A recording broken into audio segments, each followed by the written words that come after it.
I'm Alan. I'm a contributor to the Railgun Privacy Project, and I have my good friend here, Zion, who is also a contributor to the Railgun Privacy Project.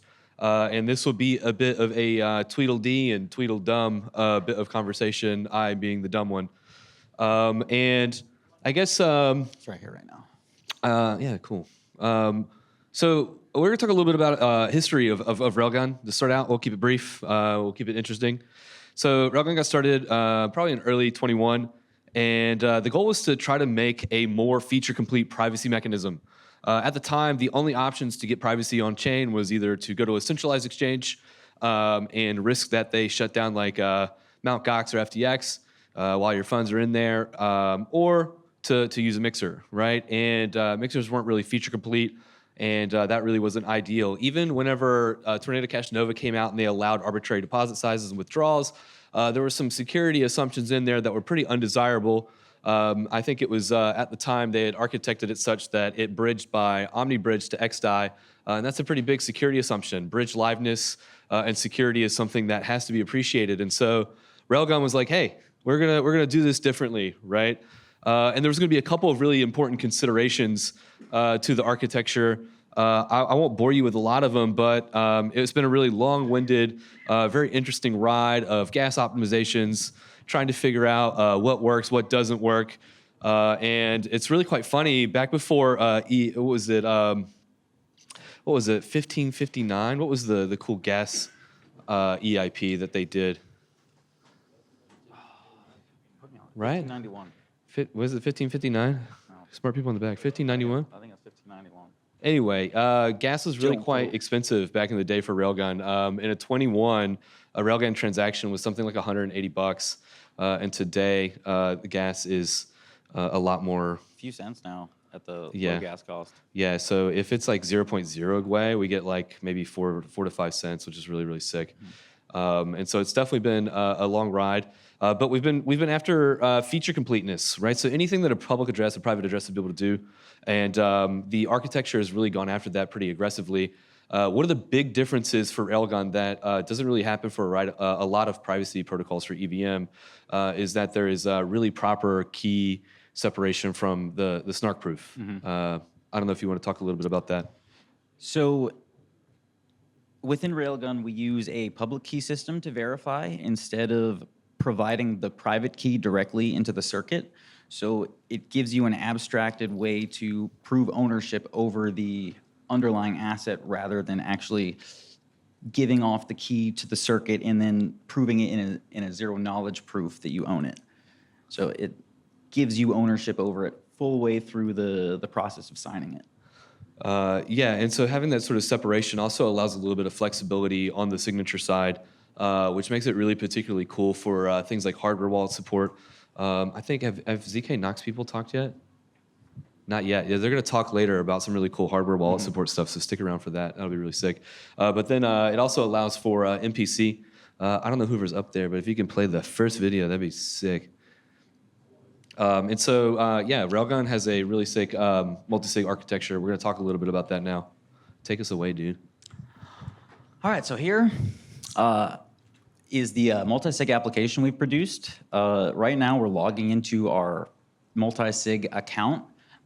This wallet that you log into, it does not have any attachedness to it other than it is what owns the local private storage and how you control your keys. So it's more along the lines of just an authentication system to get into it. But once we get in, we're able to create and join sessions. And you'll see that here in a minute. So each participant names their account, and that's what's passed along through these creation sessions so that the participants participating and the coordinator knows who is joining. So right here, this guy here is creating a session, picking the threshold. You have up to 10 participants in this iteration, but it can be up to as many as desired. Same with a threshold. It has to be at least one. Can't have a zero threshold. That'd be sick. Zero threshold. Everybody take my money.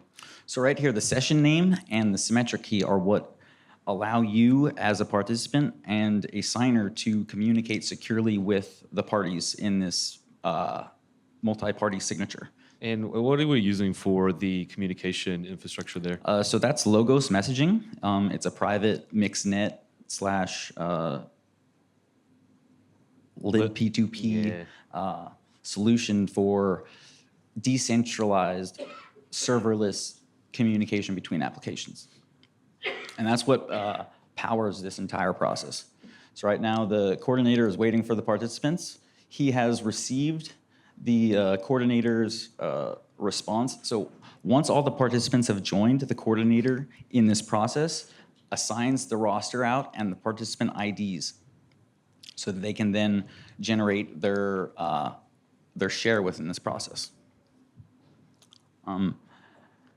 That is the natural shareable viewing key that all view-only wallets of Railgun own, and that is what is the basis for the multisig and hardware wallet cores. So at the base of it, on the wallet side, they only need to see what balances you have and how to spend them. They don't have the access to spend that. So they request it from the multisig app, and once the signers approve of the message, it goes further on through the signing process and actually allows you to spend the tokens.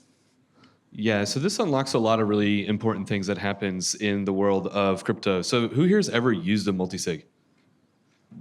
Sick. Cool. Oh yeah. I asked that yesterday. We didn't get a lot of hands, but it's really cool, right? How comfortable are you that you are a signer on a multisig? Do you let people know all the time that you're the signer on the multisig? Damn, Aaron's a brave man. This is a pretty not good thing, right? Especially if you're a signer on a lot of different multisigs, it can create a really weird surface area for your security as an individual. So maybe not personal advice, I wouldn't tell many people, but suffice it to say, right? You can have what this really means is you can have private signers of a multisig, and they can have a private balance of tokens, which is really, really unique. It's something that I think hasn't really been done before in EVM land. If it has, come find me later, and we'd love to look at it and compare notes. But it's really, really sick. But let's take a look at the, yeah, exactly. Let's see the second one. So again, we have a lot of really tricky stuff in Railgun land, and what's really, really cool, again, having that key separation from the snark stuff allows us to also take and use hardware to produce signatures and then do the really cool ZK stuff in a more performant client like maybe your computer or something. Is that your water? No, it's not mine, but it's not open, so you can have it. Excuse me for 1 second. So right now we're logging in. And then we pair a Nano S. Yeah, so right here we're displaying the usage of the hardware wallet. So you have to connect. It then calls out to the hardware wallet, assigns your public key, or pulls the public key from the hardware wallet, and then allows you to know what your Railgun account will be. And then you embed that into the Railgun wallet itself. So the shareable key and the personal multi-sig key are how you interact with the Railgun wallet itself. So we already have a wallet loaded up. Is this still, it's still playing. Yeah, good old ZK Nox signer. Yeah. So here we're loading up the wallet. We're about to send a transaction. Oh.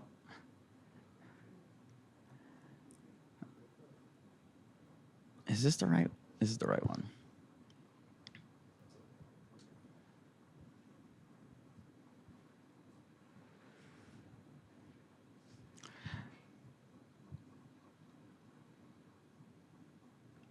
So it's normal basic flow of using a Railgun wallet. Just go in, decide your transaction, and then once you get to this stage, it basically bundles everything into a message and passes it off to the multisig signer. So we see that here.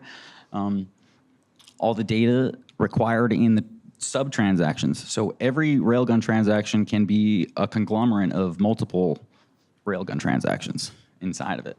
So right here, we're confirming it. It's approving the request. We can see it in the side there. But in a moment here, we'll see the signature come back from the signer. And then the transaction will actually begin to prove. And there it was. It flew by pretty fast, but She quick. yeah, she's quick. It's a really simple flow. Yeah, and this is a pretty intentful architectural decision for Railgun very, very long ago to have this really be feature complete, right? And so this has kind of been that chase. The last mile. Yeah, exactly right. Multisig has been 3 years of research. Hardware got unlocked by some cool folks at ZK Knox. They're going to talk about that stuff later. It'd be really cool. And we're really super stoked. I think one of the big unlocks for crypto privacy is to make it such that people don't have to sacrifice utility to use a privacy mechanism, and that's really what we're after here, right? So you can do multisig, you can do hardware wallet security. We're doing a bunch of really cool research on pretty seamless DeFi stuff too. So we're going to continue that pursuit, try to provide as much utility as possible, ways to deploy capital that people want. And thanks for coming to my TED Talk. Thank you.